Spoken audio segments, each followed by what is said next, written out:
어느 교회에 새로 부임한 목사님이 여자 목사님이셨습니다. 이 목사님께서 첫날 새벽 기도회를 인도하시고 그리고 강단에서 기도를 하십니다. 하나님 앞에 간절한 마음으로 기도를 하시는데, 하나님, 이 부족한 여종에게 신성한 영감을 주옵소서. 하나님, 이 부족한 여종에게 신성한 영감을 주옵소서. 이렇게 하나님 앞에 간절히 기도를 드렸습니다.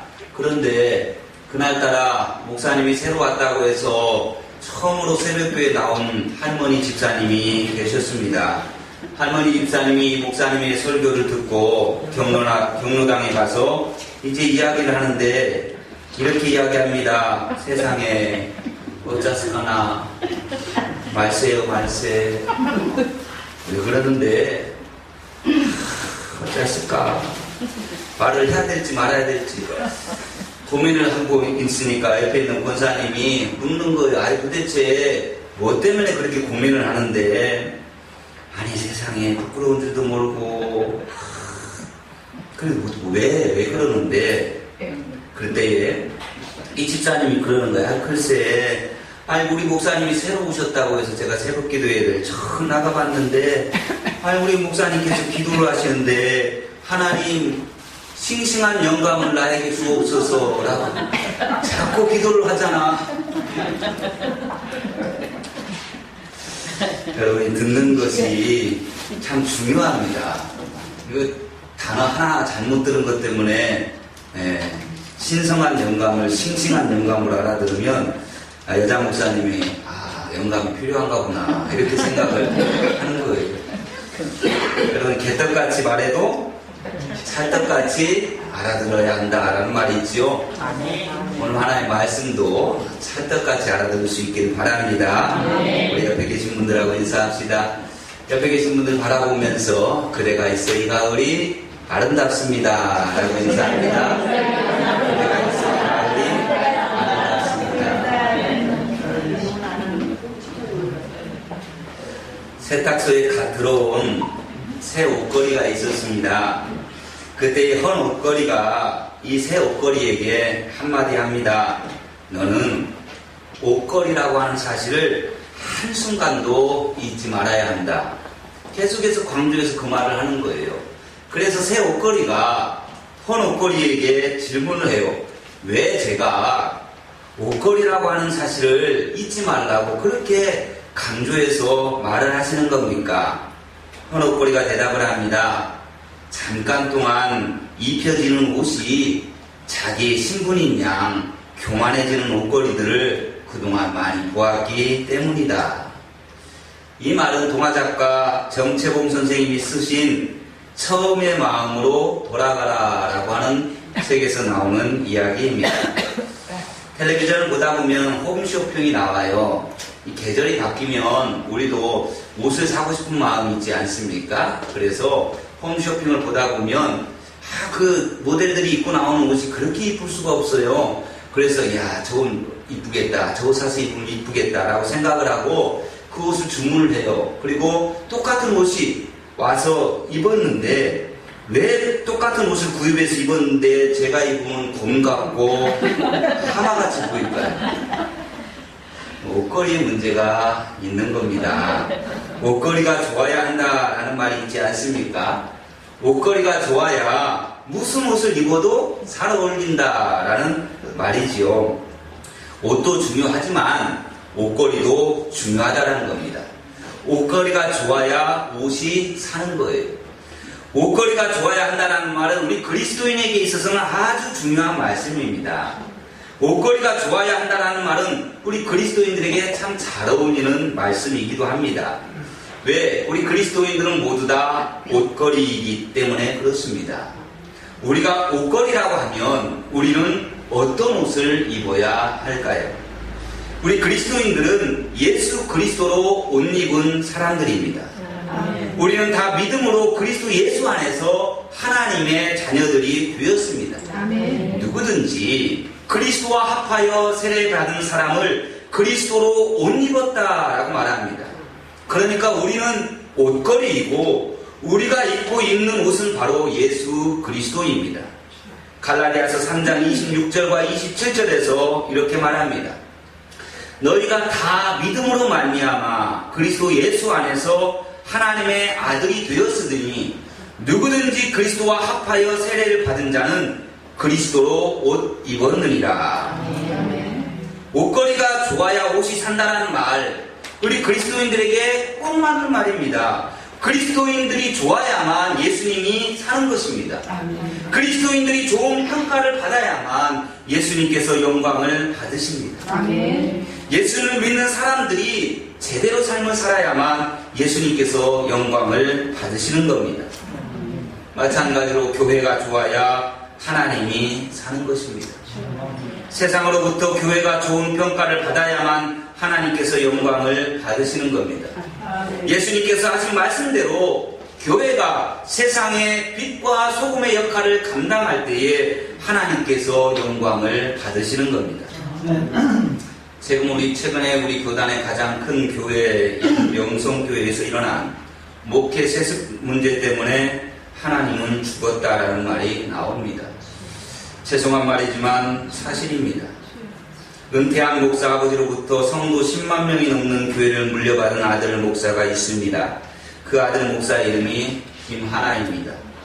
아버지로부터 대형 교회를 물려받은 김하나님은 살고 우리가 믿는 하나님은 죽었습니다. 교회가 나쁘면 하나님을 죽일 수도 있다는 겁니다. 아버지가 아들에게 회사를 물려줄 수 있습니다. 아버지가 아들에게 교회도 물려줄 수 있습니다. 어렵고 힘든 회사, 그 작은 회사라고 한다면 얼마든지 물려줄 수 있습니다. 시골교회, 개척교회, 어려운 미자립 교회를 아들이 물려받아서 대를 이어서 잘 섬긴다라는 건 누가 봐도 칭찬받을 만한 일입니다. 어렵고 힘든 기업이나 어렵고 힘든 교회를 아버지로부터 물려받은 일은 누가 봐도 선한 일입니다. 그 일이 사회에 미치는 영향력도 아름답습니다. 세상의 빛이 되어집니다. 하지만 큰 재산과 큰 힘을 가진 대기업과 대형 교회가 아들에게 기업이나 교회를 물려주는 일은 누가 봐도 잘못된 일입니다. 대기업과 그 대형 교회가 자식에게 회사나 교회를 물려준다, 이 말은 한마디로 갑질이라고 말할 수가 있습니다. 왜 명성교회가 사회부터 지탄을 받고 욕을 얻어먹고 하나님은 죽었다라는 말까지 듣게 되었을까요? 교회를 물려준 것이 아니라 권력을 물려준 것이고 돈을 물려준 것이기 때문에 그렇습니다. 한 교회가 그렇게 성장하기 위해서는 자기 한 사람의 노력으로 불가능합니다. 내가 이룬 것이라고 하는 착각 때문에 하나님의 교회를 마치 내 교회라고 하는 착각의 결과가 불법 세습을 저지르게 만들었던 것입니다. 교회는 한 사람의 수고로 그렇게 크게 세워질 수가 없습니다. 기업이나 교회는 개인의 재산이 아닙니다. 아버지가 자식에게 마음대로 물려줄 수 있는 것이 아닙니다. 사람들이 좋게 봐주지 않습니다. 그 일은 결코 좋은 영향력을 끼치지 못합니다. 사람들은 아버지 목사가 자신의 비리를 감추기 위하여서 그것을 덮기 위해서 불법적으로 아들에게 교회를 물려줬다고 그렇게 생각을 하고 있습니다. 옷걸이가 좋아야 옷이 사는 겁니다. 우리는 모두 예수 그리스도로 옷 입은 옷걸이입니다. 옷걸이가 좋아야 옷이 빛이 납니다. 그런 의미에서 볼 때에 명성교회는 아주 나쁜 옷걸이입니다. 덕을 어기고 아들에게 교회를 물려준 명성교회 때문에 세상 사람들이 하나님은 죽었다라고 말하고 이제 한국교회는 망했다라고 말합니다. 참으로 참담한 심정입니다.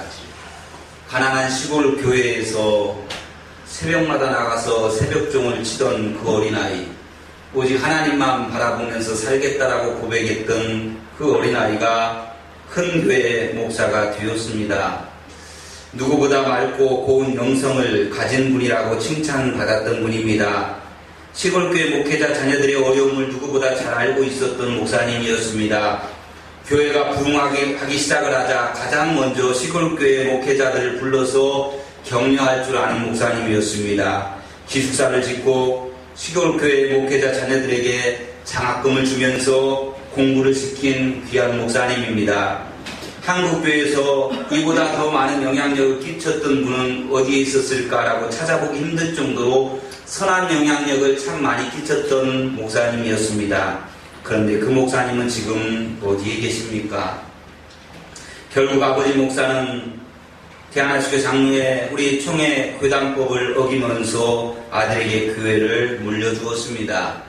잘못된 교회를 바르게 이끌어가야 할 그러한 총회 재판국은 누가 봐도 불법적으로 아들에게 교회를 물려주었는데 세습이 불법이 아니라고 명성교회 편에다가 손을 들어주었습니다. 그들은 하나님의 말씀과 교단의 법보다 명성교회의 힘과 권력 앞에 무릎을 꿇었습니다. 아버지 목사는 총회 재판 결과를 보고 그것이 하나님의 은혜라고 말을 합니다. 아들 목사는 주일 설교 중에 아버지로부터 물려받은 대형교회에 대해서 누가 뭐라고 해도 그 말에 흔들리지 말고 오직 하나님만 바라보자고 그렇게 설교를 합니다. 자기들이 저지른 잘못은 생각하지 않고 사람들의 비판을 세상이 주는 고난이라고 그렇게 말하고 있습니다. 명성교회 아버지와 아들 목사가 믿는 하나님과 우리가 믿는 하나님은 왜 이렇게 다를까요? 지금 명성교회 부자 목사가 붙잡고 있는 것이 과연 믿음일까요? 돈과 권력일까요? 그들은 무엇 때문에 예수님을 믿은 것일까요? 그들의 신앙의 근간이 되어지는 그들의 신앙의 뿌리는 무엇일까요? 그들의 관심은 우리를 구원하신 예수님일까요? 아니면 예수님이 입고 계신 옷일까요? 3주 전에 제가 설교했던 예수님의 옷에만 관심이 있었던 로마 군인들을 기억하십니까? 복음서에는 로마 군인들처럼 예수님의 옷에 관심이 많았던 한 여인의 이야기가 나옵니다. 이 여인은 12년 동안 혈류증으로 고통받고 있었던 여인입니다. 이 여인의 이야기는 마태복음 9장 20절 이하에, 마가복음 5장 25절 이하에, 누가복음 8장 42절 이하에 다 기록되어 있습니다. 예수님께서 갈릴리 바다 건너편에 건너가서 거라사라고 하는 곳에서 군대 귀신 들린 자를 고치시고 돌아오실 때에 수많은 사람들로부터 환대를 받으시며 오십니다. 그 가운데 애를 태우면서 예수님을 기다리던 한 사람이 있었습니다. 그는 예배, 교육, 재판 등의 회당에서 진행되어지는 모든 일을 책임지는 회당장 야이로였습니다. 이 회당장 야이로가 예수님을 그렇게 간절히 기다린 이유는 야이로의 12살 된 딸이 병들어서 죽어가고 있었기 때문입니다. 그래서 회당장 야이로는 예수님이 오시기만을 그렇게 애타게 기다리고 있습니다. 예수님이라면 병들어 죽어가고 있는 자기의 딸을 고쳐줄 수 있을 거라는 믿음이 있었기 때문입니다. 예수님과 제자들이 회당장 야이로의 집으로 향하여 가는 중에 12년 동안 혈류증으로 고통받고 있던 여인의 이야기가 그 중간에 삽입이 되어집니다. 그러니까 예수님께서 회당장 야이로의 죽어가는 딸을 고치러 가던 그 중에 그 이야기와 나중에 회당장 야이로의 딸이 죽었지만 예수님이 다시 살리신 그 이야기 그 중간에 12년 동안 혈류증으로 고통받던 여인의 이야기가 들어가 있습니다. 혈류증은 요새 말로 하면 만성자궁출혈증입니다. 생리기간과는 전혀 상관없이 계속해서 피를 흘리는 병입니다. 이 여인은 멈추지 않는 하혈 때문에 늘 고통 속에서 살아야만 했습니다. 그는 12년 동안 시도 때도 없이 피를 흘리면서 부끄러움 속에 살아야만 했습니다. 납비들은 그녀를 부정하다라고 여겼습니다. 레위기 15장 25절부터 27절의 말씀에 보면 혈류증이 부정한 병으로 나옵니다. 25절부터 읽어보면 만일 여인의 피의 유출이 그의 불결기가 아닌데도 여러 날에 간다든지 그 유출이 그의 불결기를 지나도 계속되면 그 부정을 유출하는 모든 날 동안은 그 불결한 때와 같이 부정한즉 그의 유출이 있는 모든 날 동안에 그의 눕는 침상은 그에게 불결한 때의 침상과 같고 무릇 그가 앉는 모든 자리도 부정함이 불결할 때와 부정과 같으니 그것들을 만지는 자는 다 부정한즉 그의 옷을 빨고 물로 몸을 씻을 것이며 저녁까지 부정할 것이요 라고 말합니다. 그녀는 다른 사람들을 만져서도 안 되고 다른 사람들이 그녀를 만져서도 안 됩니다. 그녀는 회당에 예배당에 출입할 수도 없습니다. 같은 집에 살고 있던 가족들도 그와 같이 할 수가 없었습니다. 그래서 여인은 가족과 떨어져서 홀로 삶을 살아야만 합니다. 여인이 만지는 모든 것은 다 부정하게 되기 때문입니다. 그게 물건이든지 사람이든지 이 여인이 만지기만 하면 모든 것이 다 부정하게 되어집니다. 결국 그녀는 자신의 뜻과는 상관없이 사람들로부터 왕따당하고 외톨이의 삶을 살아갑니다. 그 여인은 가족들은 물론이고 세상 사람들로부터 버림을 받았습니다. 병이 난 것만으로도 속이 상한데 사랑하는 사람들과 같이 살 수 없다는 것, 여인에게는 더 큰 고통을 안겨주는 일입니다. 하지만 이 여인은 그의 인생을 쉽게 포기하지 않았습니다. 유명하다고 소문난 의사들을 만나보았지만 고쳐주기는커녕 의사들은 여인에게 괴로움만 가중시켰습니다.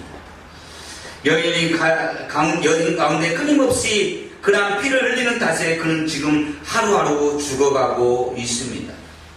몸도 아프지만 마음은 더 아픕니다. 더 안타까운 것은 끊임없이 피를 흘린 탓에 빈혈로 늘 쓰러지는 겁니다. 이제 곧 죽을 것만 같습니다. 몸이 아프고 재산은 다 날려버리고 그나마 그것은 참을만 했습니다. 이 여인을 더 힘들게 하는 것은 이 여인을 바라보며 쏟아지는 비난의 목소리들 때문이었습니다. 병세가 심해지면 심해질수록 사람들의 비난의 소리도 심해집니다. 세상에 얼마나 성적으로 타락했으면 저런 더러운 병에 다 걸렸을까? 지은 죄가 얼마나 크면 저런 병에 걸린 것일까? 저 여인은 죄 때문에 하나님의 저주를 받은 것이 틀림없습니다. 사람들의 비난 섞인 소리를 들을 때마다 여인은 쥐구멍이라도 있으면 들어가고 싶은 심정이었습니다. 자신의 지은 죄 때문에 이런 병이 걸린 것은 아닐까 싶어서 자신을 죽이고 싶을 만큼 믿기도 했습니다. 그 생각 끝에서 여인은 하나님은 나를 버린 건 아닐까라는 생각까지도 하게 됩니다. 이제 끝이구나 라고 생각하고 그 생각이 이르게 되어지자 그동안 꾹 참았던 눈물이 쏟아지기 시작을 합니다. 이제 나는 더 이상의 희망이 없구나. 그런데 그때에 절망과 고통으로 가득 찬 이 여인의 삶에 희망과 기쁨의 소식이 들려옵니다. 그건 바로 예수님께 가기만 하면 무슨 병이든 고칠 수 있다라고 하는 소문이 들려온 것입니다. 예수님은 나병 환자도 고쳐주셨고 더러운 귀신 들린 자도 고쳤고 중풍병자도 고쳤고 한편 손 마른 사람의 손도 고쳐주었다는 소문이 돌기 시작을 합니다. 그래서 그 여인은 예수님을 만나러 갑니다. 누가 그 여인에게 예수님의 소문을 듣게 하고 예수님을 소개시켜 주었는지는 모릅니다. 그런데 누군가 그 여인에게 예수님께서 너를 구원해 주실 거라고 알려주었습니다. 누군가가 그 여인에게 다가가서 예수님께서 너의 혈루증을 고쳐주실 거라고 말씀해 주었다는 겁니다. 누구인지는 모르지만 혈루증으로 고통받고 있던 이 여인을 찾아가서 예수님을 만나면 너의 몸도 너의 마음도 치유되고 회복되어 줄 수 있다라고 말해 주었습니다. 이 여인에게 가까이 가서 예수님이 어떤 분이신지를 소개해 준 사람, 이 사람 정말 좋은 사람입니다. 세상 사람들이 다 부정하다고 손가락질하고 멀리하든 결코 가까이 하려고 하지 않았던 이 여인을 직접 찾아가서 이 여인에게 예수님을 만나면 네 병이 고침받을 수 있고 너는 구원받을 수 있다라고 소개해준 이 사람은 정말 귀한 사람입니다. 아픈 사람, 병든 사람들을 긍휼하게 여기는 사람이 진짜 귀한 사람입니다. 지금 한 영혼이 천하보다 귀하다라고 여기면서 다가가서 예수님을 소개하는 사람이 우리에게는 필요합니다. 우리 꿈의 교회 성도들이 모두 예수님의 소문을 내는 좋은 사람 되기를 간절히 소망합니다. 이름도 없이 그저 아무도 모르게 절망과 죽음의 고통에서 빠져있는 사람들을 찾아가서 예수님을 전해주는 그러한 일을 우리 꿈의 교회가 감당하기를 간절히 소원합니다. 12년 동안 혈루증으로 고통받는 여인, 너무 많은 피를 흘렸기 때문에 더 이상 일어날 힘도 없습니다. 하지만 예수님을 만나야 된다는 마음에 마지막 힘을 냅니다. 무엇이 절망과 죽음 앞에 주저앉아 있었던 이 여인을 일어날 수 있게 만들었을까? 그것은 바로 이 여인이 들은 예수님에 대한 소문 때문이었습니다. 이 여인은 온 힘을 다해서 예수님이 계시는 곳을 향하여 걸어갑니다. 혹시 다른 사람들의 눈에 띌까봐 숨죽이면서 걸어갑니다. 그때 예수님은 아파서 다 죽어가고 있는 회당장 야이로의 딸을 고치기 위하여서, 그를 살리기 위하여서 그의 집으로 가는 중이었습니다. 그를 따르는 무리들이, 수없이 많은 무리들이 그를 따르고 있습니다. 그 여인은 그 무리 가운데 섞여서 예수님의 뒤를 따라가고 있습니다. 모세의 율법에는 혈루증을 앓는 환자가 부정하기 때문에 사람들과 접촉하면 안 된다라고 나와 있습니다. 사람들의 눈에 띄기라도 한다면 그 자리에서 돌에 맞아 죽을 수도 있습니다. 그런데 이 여인은 죽음을 불사하고 예수님을 만나러 나갑니다. 여인은 지금 너무나 힘이 없습니다. 한 걸음 한 걸음 뛸 때마다 쓰러질 것만 같습니다. 많은 사람들에게 둘러싸여 있는 예수님을 도저히 부를 힘도 없습니다. 사람들이 이리 밀치고 저리 밀치는 상황 속에서 이 여인은 예수님께 다가갈 필요 없었습니다. 그럼에도 불구하고 그는 계속해서 넘어져도 일어나서 그 창백한 손을 예수님의 옷가에 뻗습니다. 그리고 이 여인은 예수님의 옷에 손을 댔습니다. 이 여인에게 오직 한 가지 생각밖에 없었습니다. 마가복음 5장 28절에 있는 말씀입니다. 우리 앞에 화면을 보시고 함께 한번 읽어보도록 하겠습니다. 이는 내가 그의 옷에만 손을 대어도 구원을 얻으리라 생각함일러라. 예수님의 옷에만 손을 대고도 구원을 얻으리라고 하는 이 마음이 바로 믿음입니다. 아멘. 예수님의 말씀으로 세상을 창조하신 분, 예수님은 죽은 지 나흘이나 된 나사로를 다시 살리신 분, 예수님은 우리의 모든 질병과 아픔과 상처를 고쳐주시는 분, 오늘도 그의 옷에만 손을 대어도 병이 고침받고 구원을 얻으리라는 믿음만 있으면 기적은 일어납니다. 이 믿음이 우리에게도 있기를 소망합니다. 절망과 죽음 앞에 일어설 힘조차 없는 삶을 살아가고 있는 이들에게 혈루증 여인과 같이 예수님의 옷자락만 만져도 구원을 얻으리라고 하는 믿음이 있으면 기적은 일어나게 되는 줄로 믿습니다. 여인은 믿음으로 예수님께 나아갔습니다. 여인은 예수님의 옷에 손을 뻗었습니다. 그랬더니 그 즉시 그 전까지 계속해서 흐르던 혈루의 근원이 말라버렸습니다. 흐르던 피가 멎었습니다. 그 순간 여인 말고는 그 놀라운 사실을 아무도 모릅니다. 그런데 여인의 피가 멎은 바로 그 순간 예수님은 그 사실을 알고 계셨습니다. 예수님은 여인이 자기의 옷에 손을 대는 그 순간 병을 치료하는 능력이 자신에게서 빠져나간 줄을 아셨습니다. 혈루증 여인의 믿음이 놀라운 기적을 일으킨 것을 알았던 것입니다. 예수님께서 가던 길을 멈추시고 주위를 둘러보면서 누가 내 옷에 손을 대었느냐라고 물어보십니다. 누가 내 옷에 손을 대었느냐라고 하는 예수님의 질문에 제자들은 당황합니다.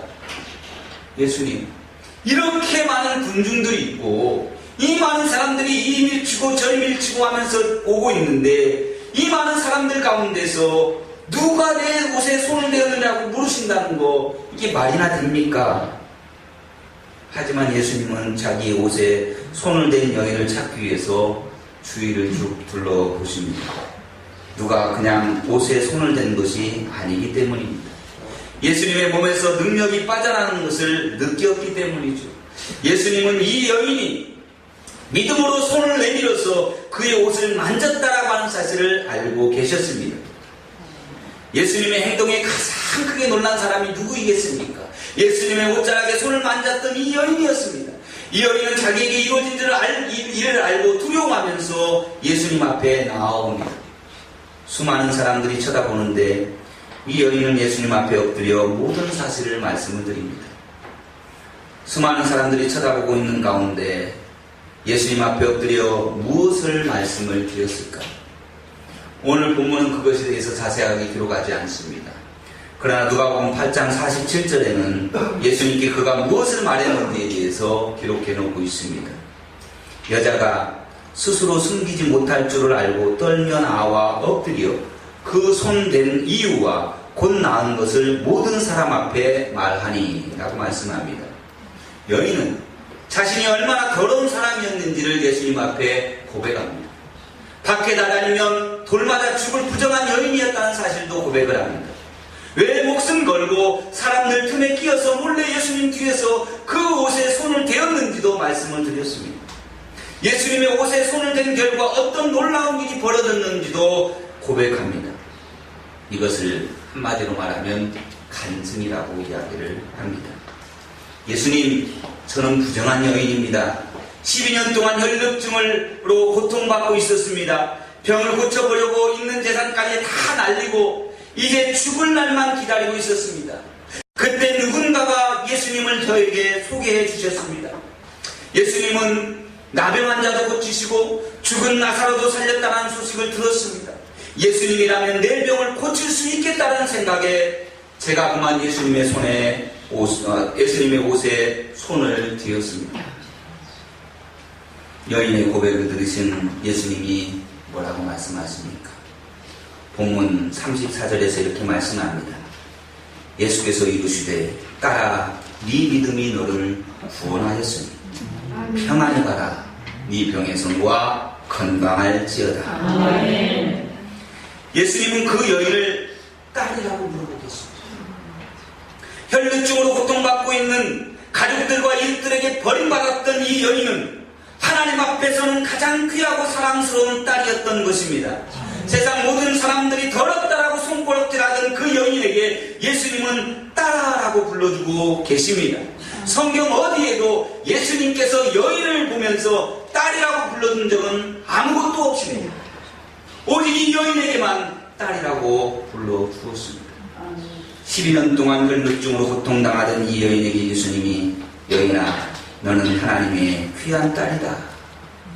세상 모든 사람들로부터 버림받은 고아와 같은 이 여인이 지금 예수님을 만나서 하나님의 딸이 되어진 겁니다. 이것이 바로 구원입니다.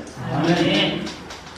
믿음은 우리에게 구원을 줍니다. 아멘. 이 구원은 아픈 병이 낫는 것도 의미가 있습니다. 그러나 그것이 아닙니다. 병에서 놓아 건강하게 되는 것은 낮은 문제입니다. 예수님을 통해서 주시는 하나님의 구원은 우리가 하나님의 아들이요 하나님의 딸이 되는 것입니다. 아멘. 하나님의 자녀가 되는 것보다 더 큰 복이 없습니다. 아멘. 사랑하는 성도 여러분, 8월 19일 주일에 예수님의 옷에 관심이 많았던 사람들의 이야기를 해드렸습니다. 예수님께서 십자가에 못 박혀 돌아가실 때에 십자가 밑에서 그것도 사람이 죽어가고 있는데 예수님의 겉옷과 속옷을 나눠 가진 로마 군인들을 기억나십니까? 이 시간 십자가 밑에서 예수님과 가장 가까이 있었던 로마 군인들과 그리고 혈루증으로 고생하던 이 여인을 한번 비교해 보십시다. 로마 군인들도 혈루증을 앓고 있던 이 여인도 예수님의 옷에 똑같이 손을 내밀었습니다. 로마 군인들과 혈루증 앓던 여인 모두 다 예수님의 옷을 만졌습니다. 로마 군인들은 예수님의 겉옷을 네 등분으로 나누어 가졌습니다. 예수님의 속옷은 한 군인이 제비 뽑아 독차지했습니다. 많고 적음의 차이는 있지만 로마 군인들 모두 예수님의 옷에 손을 움켜 잡았습니다. 그런데 로마 군인들에게는 아무런 기적이 나타나지 않았습니다. 예수님의 속옷을 독차지한 로마 군인에게도 아무런 변화가 일어나지 않았습니다. 이에 비해 지난 12년 동안 혈루증으로 고통하던 이 여인은 예수님의 옷에 잠시 손을 댔을 뿐인데 병이 나았습니다. 한 가지 궁금한 게 있었습니다. 예수님의 옷에 손을 대기만 했던 여인에게 이처럼 놀라운 치유와 회복의 능력이 임했다면 아예 예수님의 옷을 손에 움켜쥔 로마 군인들에게는 세상이 뒤집혀질 만큼 어마어마한 일이 벌어져야 하지 않습니까? 예수님을 십자가에 못 박은 로마 군인들의 손에 쥔 옷과 기적도 일어나지 않습니다. 로마 군인들에게는 어떤 능력도 임하지 않았습니다. 그 이유는 무엇이겠습니까? 로마 군인들은 예수님께는 전혀 관심이 없었습니다. 군인들은 구원에 대해서 전혀 관심이 없었습니다.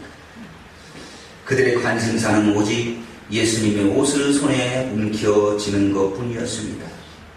사랑하는 여러분, 혹시 이것이 우리의 모습은 아닙니까? 이에 반해 여인의 군중들 틈에서 손 내밀어 예수님의 옷에 손을 댔던 것, 예수님의 옷에 관심이 있었던 것이 아닙니다. 여인은 예수님의 옷이 아니라 예수 그리스도께 관심이 있었습니다. 여인이 간절히 원했던 것은 예수님의 옷이 아니었습니다. 여인이 간절히 원했던 것은 예수님이 주시는 구원, 치유와 회복이었습니다. 아멘. 여인은 예수님의 옷보다 예수님의 치유에 관심이 있었습니다. 여인은 예수님의 옷이 아니라 예수님의 생명에 관심이 있었고, 여인은 구원을 얻고 싶어서 예수님의 옷에 손을 댔던 겁니다. 여인이 예수님의 옷에 손을 댄 이유는 옷이 아니라 예수님 때문입니다. 사랑하는 성도 여러분, 우리의 관심은 어디에 있습니까? 로마 군인들처럼 우리의 관심이 예수님의 옷에 있는 것은 아닙니까? 우리의 관심이 예수님의 옷을 손에 움켜쥐는 것은 아닙니까? 아니면 혈루증 여인처럼 우리의 관심이 오직 예수님을 통한 구원과 회복에 있습니까? 예수님을 만난 여인에게 놀라운 일이 벌어졌습니다. 예수님을 믿음으로 여인의 혈루증이 깨끗하게 나았습니다. 병만 나은 게 아닙니다. 이 여인은 예수님을 믿음으로 구원을 받았습니다. 그 여인은 예수님을 통해서 평안까지 얻었습니다. 예수님을 만나야 합니다. 중요한 것은 예수님의 옷이 아니라 예수님입니다. 사랑하는 여러분, 처음으로 돌아가 봅시다. 우리는 모두 다 옷걸이입니다. 우리는 예수님으로 옷 입은 그리스도인입니다. 옷걸이가 좋아야 옷이 사는 것처럼 그리스도인이 좋아야 예수님이 삽니다. 옷걸이가 좋아야 옷이 사는 것처럼 교회가 좋아야 하나님께서 영광을 받으십니다. 우리는 어떤 그리스도인입니까? 우리는 좋은 성도입니까? 우리는 어떤 교회입니까? 우리 교회는 좋은 교회입니까? 교회는 건물이 아니라 예수님을 믿는 사람들입니다. 아멘. 좋은 사람이 좋은 교회를 만드는 것입니다. 아멘. 어떤 사람이 좋은 사람일까요? 어떤 교회가 좋은 교회일까요? 예수님의 옷이 아니라 예수님을 믿고 따라가기 위해 신앙생활하는 성도가 좋은 성도입니다. 예수님의 옷이 아니라 예수님이 목적인 성도들이 있는 교회가 좋은 교회입니다. 우리 꿈의 교회는 좋은 교회가 되어야 합니다. 우리 꿈의 교회 성도들은 좋은 사람들이 되어야 합니다. 우리는 예수님의 옷이 아니라 예수님께 관심을 두고 살아야 합니다. 오늘도 예수님께 무엇인가를 얻기에 나온 자리가 아니라 예수님을 만나기 위해 나온 자리가 되어야 합니다. 예수님의 옷이 아니라 예수님께 관심을 두고 살아가는 저와 여러분에게 12년간 혈루증을 앓던 이 여인처럼 치유와 회복의 기적, 구원과 평안의 축복이 있기를 주님의 이름으로 축원합니다.